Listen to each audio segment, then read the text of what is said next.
আসসালামু আলাইকুম রহমতুল্লাহ। সময়ত ভিউয়ার্স, আশা করি আপনারা সকলেই ভালো আছেন। আমি যে সময়টা ভিডিও করছি, এই ভিডিও সময়টা হচ্ছে ফজরের নামাজ পড়ে। তো এই ভিডিওটা করার কারণটা হচ্ছে, আপনারা দেখতে পাচ্ছেন আজকে রাত্রে মুষলধারে বৃষ্টি হয়েছে এবং আজকের রাত্রিটা ছিল অনেক শীতলত রাত্রি, অনেক সুন্দর ছিল। ইভেন সকলেই শান্তিভাবে ঘুমাইতে পেরেছে। যদিও কারেন্ট ছিল না, তবুও অনেক সুন্দরভাবে ঘুমিয়েছে, আলহামদুলিল্লাহ। তো প্রতিনিয়ত শুনি যে রাত্রিতে ঠিকমতো ঘুম হয় না, গরমের দিন কারেন্ট থাকে না, আবার মশার কামড়, সব মিলে দেখা যায় ঘুম হয় না। তো ফজরের নামাজের সময় উঠতে একটু কষ্ট হয়, কারণ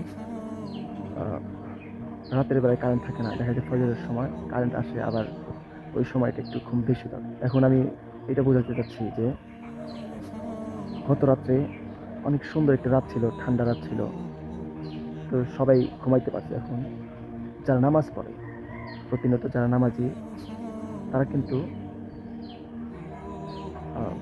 আজকের রাত্রিতে উঠেছে, নামাজটা পড়েছে কষ্ট করে হবে, তবে সবাই আসতে পারেনি। একটু শান্তির রাত ছিল দেখে অনেকেই আসতে পারেনি। আমি একজন ইমাম, আমি আজকে দেখেছি আমার মসজিদে শুধু মুয়াজ্জিন সাহেব ছিলেন, আর হচ্ছে একজন মুক্তাদি ছিলেন, এই 2 থেকে 3 জন মুক্তাদি ছিলেন, আউট মুক্তাদি। আর আমার মসজিদটা হচ্ছে মাদ্রাসা ছিলেন, তো মাদ্রাসার ছাত্ররা ছিলেন আমার মসজিদে আজকে মুক্তাদি। তো এবার দেখা যাচ্ছে যে এই শান্তির রাতেও মাদ্রাসার ছাত্ররা ছাড়া পায়নি, তাদেরকে ঠিকই নামাজ কালাম পড়তে হয়েছে, ঠিকই তাদের তাহাজ্জুদের সময় উঠতে হয়েছে, ঠিকই তাদের কোরআন তেলাওয়াত করা হয়েছে রাত্রিকালে। তো যারা বেনামাজি, যারা নামাজ কালাম পড়েন না, তারা কিন্তু গত রাতে থেকেও আজকের গত রাতটা অনেক সুন্দরভাবে কাটিয়েছেন, অনেক সুন্দরভাবে ঘুম পেয়েছেন। তো এটা বোঝাতে চাচ্ছি, এই হাদিসটা এইদিকে তাকাইলে মনে হয় এই হাদিসটার কথা। সো এই শান্তির রাতে ঘুমানোর কথা, আর এই শান্তির রাতেও যারা নামাজ কালাম পড়ে, তাদের কষ্ট করে জাগ্রত হয়ে নামাজ পড়া কেমন যেন এই হাদিসটাকে ইঙ্গিত করে। নবী করিম সাল্লাল্লাহু আলাইহি সাল্লাম বলেছেন, আদ-দুনিয়া উসিজ্জুল মুমিন ওয়া জান্নাতুল কাফির।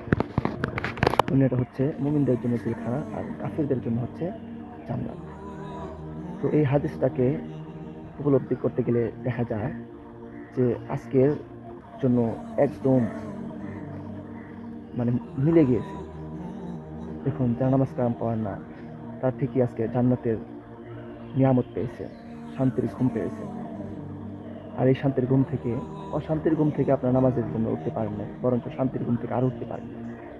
কিন্তু মাদ্রাসার ছাত্ররা আর যারা কন্টিনিউ সচেতনভাবে নামাজ কালাম পড়ে, তারা ঠিক ওই রাত্রিকালীন উঠেছে, নামাজটা পড়েছে, আল্লাহর হক আদায় করেছে। কিন্তু যারা নামাজ পড়েন নাই, তারা কিন্তু পড়তে পারে না। সো এখানে এই হাদিসে বলা হচ্ছে, আর দুনিয়া সিজনুল মুমিন, অর্থাৎ দুনিয়াটা হচ্ছে মুমিনদের জন্য জেলখানা, ওয়া জান্নাতুল কাফির, আর কাফিরদের জন্য হচ্ছে জান্নাত। তো যারা নামাজ কালাম পড়েন নাই, তারা একটু চিন্তা ভাবনা করেন, তারা কিন্তু ঠিকই জান্নাতের সুবাস পেয়েছেন, জান্নাতের নিয়ামতকে ঘিরে আপনারা রাত্রি যাপন করেছেন। কিন্তু যারা নামাজ কালাম পড়েছে, তারা কিন্তু এই শান্তির ঘুমকে হারাম করে তারা কিন্তু নামাজটা পড়েছে। তো যারা নামাজ পড়েছে তাদের একটি কথা বলবো, না চিন্তা করবেন না, আপনারা শান্তির ঘুম হারাম করেছেন, আশা করি মৃত্যুর পর আপনারা চিরস্থায়ী শান্তি পাবেন। মৃত্যুর পর আপনারা চিরস্থায়ী শান্তি পাবেন, এই প্রত্যাশা আমি রাখি, এই আশা আকাঙ্ক্ষা রাখি, যেখানে কোনো ক্লান্তি থাকবে না, শান্তির পর অশান্তি থাকবে না। কিন্তু আজকে যারা একটু শান্তি অনুভব করেছে, ঘুম থেকে উঠেই তাদের কম বেশি অশান্তি লেগে যাবে। কিন্তু যারা নামাজ পড়েছেন, তাদের কিন্তু জান্নাতের অশান্তি হবে না, তারা জান্নাতে যাবে, চিরস্থায়ী জান্নাতে থাকবে। আর যারা নামাজ পড়েন নাই, তারা যদি আজকের এই দুপুরের পূর্বে যদি কাজা নামাজ পড়ে নেন, যদি ক্ষমা চেয়ে নেন, হয়তো আল্লাহ তাআলা ক্ষমা করে দিবেন।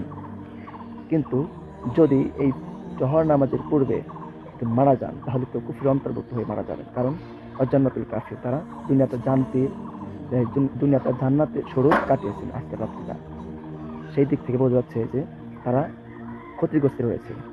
তো আমি বলবো, যারা আমার ভিডিওটা দেখছেন, তারা অতি শীঘ্র উঠে নামাজটা পড়ে নেন এবং তাওবা করে নেন, এবং জোহর থেকে নামাজের নিয়ত করেন। আশা করি আল্লাহ তাআলা ক্ষমা করবেন, কারণ আল্লাহ তাআলা ক্ষমাশীল। আল্লাহ তাআলা পবিত্র কোরআনে বলেছেন, লা তাকনাতু মির রাহমাতিল্লাহ, ইন্নাল্লাহা ইয়াগফিরু যুনুবা জামিআ ইন্নাহু হুয়াল গফুরুর রহিম। হে বান্দা, তোমরা আমার থেকে নিরাশ হয় না। ইন্নাহু হুয়াল গফুরুর রহিম, নিশ্চয়ই আল্লাহ গফুর রহিম, ক্ষমাশীল, দয়াশীল, করুণাময়। তো আপনারা তওবা করেন, নিয়ত করে ফেলেন আজকে থেকে নামাজ পড়বেন এবং দুনিয়াটা জেলখানার মতো কাটিয়ে দেবেন। দেখুন স্টুডেন্টরা, ছাত্ররা ঠিকই তাহাজ্জুদের নামাজ পড়েছেন, কোরআন তিলাওয়াত করেছেন, ফজরের সময় উঠতেছেন, কারণ তারা দুনিয়াটাকে জেলখানা আকারে নিয়েছে, অ্যাকসেপ্ট করেছে, গ্রহণ করেছে। তারা জানে যে দুনিয়াতে একটু কষ্ট করব, মৃত্যুর পর চিরস্থায়ী জান্নাত পাবো, যেখানে আর কোনো টেনশন থাকবে না, কোনো অশান্তি থাকবে না, কোনো অসুস্থতা থাকবে না। কিন্তু দুনিয়াতে আজকে যারা এই ক্ষণস্থায়ী শান্তি অনুভব করছেন, তারা ঠিকই শান্তির পর অশান্তিতে লেগে যাবে, অসুস্থ থাকবে, ক্লান্তি থাকবে, নানান ধরনের বিভ্রান্তি তাদের লেগেই থাকবে। তাই বলবো, একটু চিন্তা করুন, জান্নাতের দিকে ধাবিত হন, আমল করুন, আল্লাহর হকগুলো পালন করুন। আজকে ভিডিওটা করার কারণে আমি অনেক কষ্ট পেয়েছি। মুক্তাদি ছিলেন না, অনেক মুক্তাদি আজকে আসতে পারবেন। সেই দিক থেকে বোঝা যাচ্ছে যে আজকে পরীক্ষা হয়েছে, আজকে একটা পরীক্ষা হয়েছে, আল্লাহর একটা পরীক্ষা। শান্তির ঘুম দিয়েছিলেন, কিন্তু এই শান্তির ঘুমকে হারাম করে যারা নামাজ পড়েছেন, আল্লাহর ইবাদত করেছেন, তাদের জন্য পরকালের শান্তি রয়েছেন, এই কথাটা আপনাদের বোঝাতে চাচ্ছি। তো আশা করি আমার কথা আপনারা যতটুকু বুঝতে পেরেছেন, বুঝে পালন করবেন। আল্লাহ তাআলা আমাদের তার হুকুম পালন করার তৌফিক দান করুন। সকলে আমিন। সকলে ভালো থাকবেন, সুস্থ থাকবেন। আসসালামু আলাইকুম।